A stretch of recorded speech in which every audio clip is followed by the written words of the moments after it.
Pemirsa, korban perundungan di Sekolah Binus Serpong, Tangerang Selatan, Banten meminta perlindungan ke Lembaga Perlindungan Saksi dan Korban. Keluarga korban memohon perlindungan fisik dan pengajuan restitusi atau ganti rugi kepada keluarga pelaku.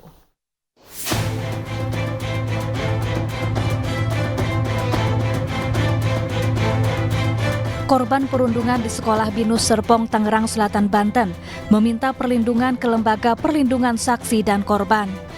LPSK kini tengah memproses permohonan dari orang tua korban.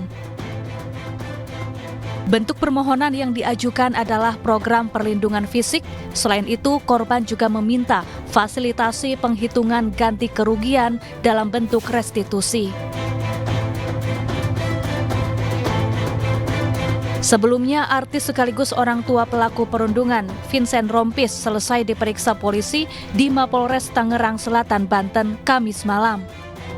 Usai diperiksa selama 8 jam, Vincent pun buka suara. Vincent mengaku sangat berempati atas peristiwa yang melibatkan putranya dan berharap tidak akan pernah terulang kembali. Pertanyaannya, tapi alhamdulillahnya lancar, semua sudah berjalan, tadi juga yang lancar-lancar semua dan Pak polisinya pada baik-baik semua. Nanti kita lihat aja dari hasilnya seperti apa. Sekali lagi kami menghargai proses yang diambil dari Kapolres. Bang, untuk anak statusnya gimana Bang? Anak keluar sekolah atau gimana? Statusnya gimana Bang? Iya, masih saksi. Oh, masih saksi. Kalau untuk status sekolah sendiri, Bang Vincent mungkin? Itu kita belum tahu ya, masih proses juga. Sementara itu, polisi telah menaikkan kasus perundungan di Binus School Serpong ini ke tahap penyidikan.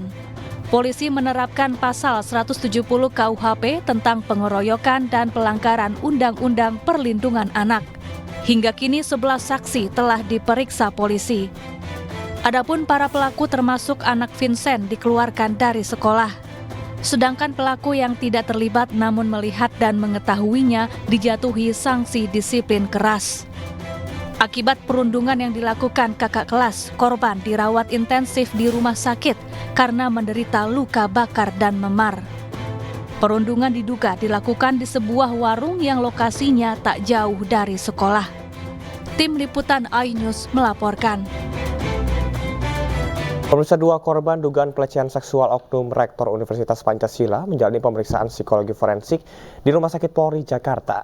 Nantinya hasil pemeriksaan akan menjadi salah satu bukti untuk melengkapi laporan korban.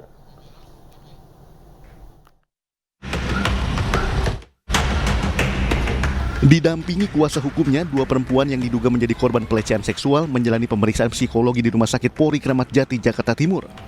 Selama 3 jam, korban RZ dan DF menjalani pemeriksaan intensif. Nantinya hasil dari pemeriksaan ini menjadi salah satu bukti untuk melengkapi laporan korban atas dugaan pelecehan seksual yang dilakukan seorang rektor Universitas Pancasila berinisial ETH. Forensik tadi ada kurang lebih 600 pertanyaan yang dijawab, jadi nanti hasilnya akan disampaikan kemudian gitu. Diketahui pasca pelaporan, korban RZ mengaku kerap mendapat intimidasi dari pihak kampus, bahkan dirinya mendapat surat peringatan. Sementara terkait penonaktifan pelaku dari jabatannya, korban mengaku tidak mengetahuinya. Ia hanya fokus menjalani pemeriksaan kepolisian. Menanggapi mangkirnya pelaku dari jadwal pemeriksaan penyidik Polda Metro Jaya kemarin, kuasa hukum menyebut bahwa itu hak pelaku. Menurut rencana, penyidik akan kembali memanggil pelaku pada 29 Februari mendatang. Dari Jakarta, Rio Manik, iNews melaporkan. Ratusan mahasiswa Universitas Pancasila di Jagakarsa, Jakarta Selatan, pemirsa, memblokade Jalan Raya Lenteng Agung. Aksi itu sebagai bentuk kekecewaan terhadap rektornya yang diduga terlibat pelecehan seksual.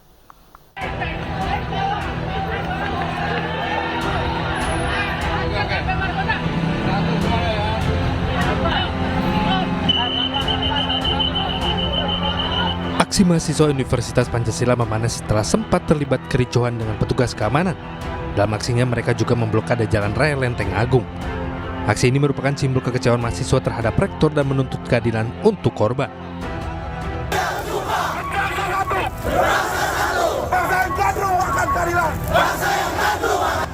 Selain itu, aksi yang sebelumnya digelar di depan gedung rektorat akhirnya bergeser ke tengah jalan raya depan kampus. Para mahasiswa yang berunjuk rasa atas kasus dugaan pelecehan seksual ini memblokir jalan depan kampus dan juga membakar ban bekas sehingga membuat kemacetan panjang. Pihak yayasan dan akademik kampus juga menggelar jumpa pers terkait ramainya pemberitaan menyoal dugaan pelecehan seksual oleh rektor berinisial ETH.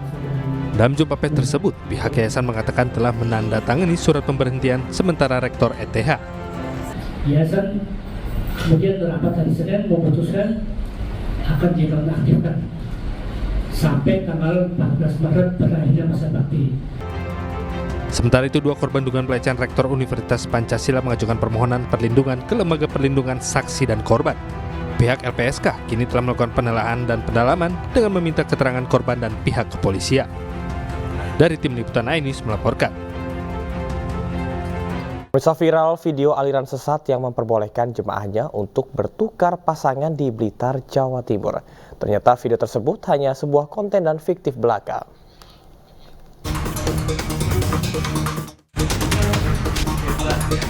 Inilah video viral yang diduga aliran sesat yang memperbolehkan jemaahnya untuk bertukar pasangan. Video ini membuat heboh dan gaduh di masyarakat. Ternyata video ini hanyalah konten semata yang sengaja dibuat oleh Samsudin, seorang YouTuber warga Kabupaten Blitar, Jawa Timur. Video tersebut juga sudah dipastikan fiktif oleh aparat kepolisian. Saat ini Polres Blitar telah mengklarifikasi video tersebut ke pelaku. Selain itu, Polres Blitar juga akan melakukan penindakan secara tegas kepada pelaku. Meresahkan, ya, yang bersangkutan pagi ini berjanji untuk membuat klarifikasi terkait dengan video tersebut. Ya.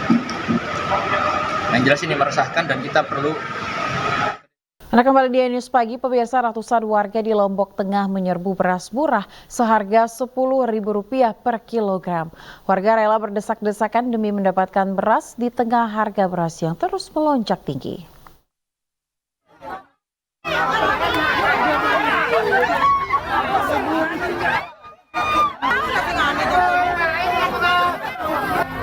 Ratusan warga di Lombok Tengah berdesak-desakan untuk membeli beras murah. Warga membeli beras seharga Rp10.000 per kilogram, jauh lebih murah dari harga beras saat ini yang hampir Rp17.000 per kilogram. Sementara pada operasi pasar beras ini, warga hanya diperbolehkan membeli beras sebanyak 5 kilogram saja dengan harga Rp52.000. Tak ayal warga rela antre dari pagi hingga sore hari untuk mendapatkan beras murah. Warga yang kesulitan mendapatkan beras murah mengaku terbantu dengan operasi pasar beras murah. Hampir 17.500. Pas berebutan ini kan.